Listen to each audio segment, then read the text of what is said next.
કાકને પૂછ્યું કે આ જે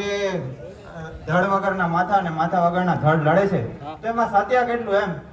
તો કઈ કવિ કાક બાપુ બોલ્યા નહીં અને કવિ કાક બાપુ ખાલી એક લાકડી લઈને ઉભા રહ્યા અને સામે ભીતમાં ગરોળી હતી એ સ્થિર થઈ એટલે જોરથી એક લાકડી મારી અને એની પૂંછડી છે એ અલગ પડી ગઈ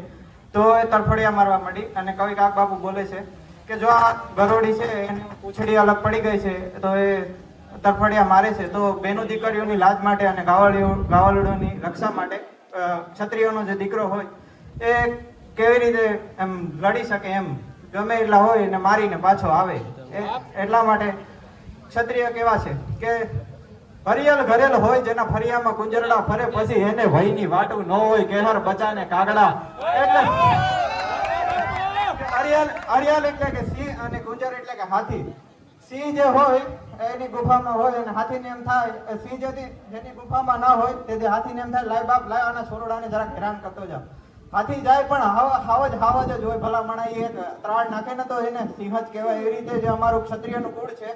રાજપૂત આહિર દરબાર ભરવાડ મેલ જે સમાજ છે એને પછી વયની વાટું ન હોય કે એ 10 વર્ષનો હોય ને તો ભલા મણા એ છાતીમાં કટાર ઉતારીને જ આવે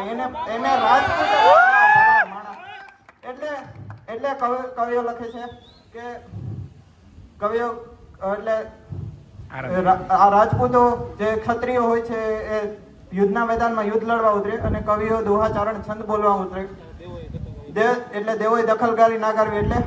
કે હા તો તોડિયા પાંજરા વાળા હાગડે તે બાગે છૂટા બાગે બોલે ગામડામાંથી આ કબા છૂટા છે ઇંચા વગાડા બો છૂટા પે નાક જાણે તોટા સમાન કેદા ફટા જમીદા જાડા ફાળા ત્રેક વાળા પ્રલે કાળા વેર જગા ફાળ વાળા રેગા કાળા રકે તાડા પૂર પોજાડા ઓડાડા વાહે વાદળા નોર ફડે ફડે તારી બંદુ ગાડી વેગરણ દૂર કે કાણ જણકી ગાડી જણકી બાકરા ગાડી જણકી જરદા ખકો ઉઠી જા જો દાર જણકી સિંધ વાળા